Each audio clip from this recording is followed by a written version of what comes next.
ఈరోజు chicken fry ఎలా చేసుకోవాలో చూపిస్తాను. నైటే నేను చికెన్తో ఫ్రై చేశాను. చాలా అంటే చాలా బాగా వచ్చింది. నార్మల్గా మనం చికెన్ ఫ్రై చేసుకుంటే పీసెస్ బాగా ఏమంటే గట్టిగా అయిపోతాయి.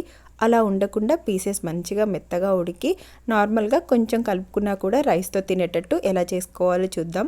ఫస్ట్ అయితే చికెన్ మ్యారినేట్ చేసుకోవాలి. దీనికోసం ఒక బౌల్లో రుచికి సరిపడినంత ఉప్పు, కొద్దిగా పసుపు, 2-3 టీ స్పూన్ల కారం, అలాగే 1 టీ స్పూన్ దాకా ధనియాల పొడి వేసుకోవాలి. 1.5 టీ స్పూన్ల దాకా అల్లం వెల్లుల్లి పేస్ట్ వేసుకోండి. అలాగే ఇందులో ఒక 2 టీ స్పూన్ల వరకు పెరుగు వేసుకోవాలి. పెరుగు ఎక్కువగా వేసుకోకండి, జస్ట్ ఒక 2 టీ స్పూన్లు వేసుకుంటే సరిపోతుంది. ఇప్పుడు వీటిని ఒకసారి మంచిగా కలుపుకోవాలి. ఆ తర్వాత ఇందులో నీట్గా క్లీన్ చేసుకుని చికెన్ వేసుకోండి. నేనైతే 1/2 కేజీ చికెన్ తీసుకున్నాను. కొంచెం చిన్న చిన్న పీసెస్ కింద కట్ చేయించుకొచ్చారనమాట. అండ్ ఇప్పుడు చికెన్ మంచిగా మసాలా మొత్తం పట్టేటట్టు కలుపుకోవాలి.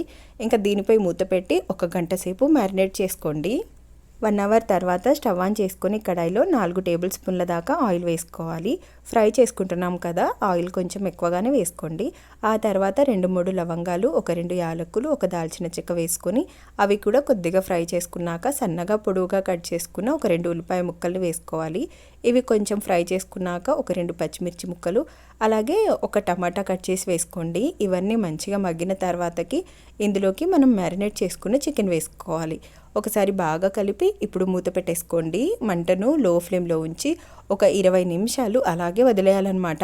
మధ్య మధ్యలో కలుపుతూ ఉండండి. సో చికెన్లో నుంచి వచ్చే వాటర్ మొత్తం ఇంకిపోయి చికెన్ ఇలా బాగా దగ్గరగా కుక్ అయిపోతుంది. అండ్ ఈ టైంలో మీరు కావాలనుకుంటే మసాలా తర్వాత కొత్తిమీర వేసుకోవచ్చు. నేనైతే అవి కూడా ఏం వేయట్లేదు, అయినా కానీ చాలా టేస్టీగా వచ్చింది. సో ఒకసారి ఈ విధంగా కలిపి మళ్ళీ మూత పెట్టి ఇంకొక 2-3 నిమిషాలు అయితే ఫ్రై చేసుకుంటున్నా. అంతే, సింపుల్గా చికెన్ ఫ్రై అయితే రెడీ అయిపోయింది. టేస్ట్ అయితే అద్దిరిపోయిందనమాట. రైస్లోకి చాలా చాలా బాగుంది. రెసిపీ నచ్చితే తప్పకుండా ట్రై చేయండి. అలాగే తప్పకుండా ఛానల్ని సబ్స్క్రైబ్ చేసుకోండి. Thanks for watching. బాయ్.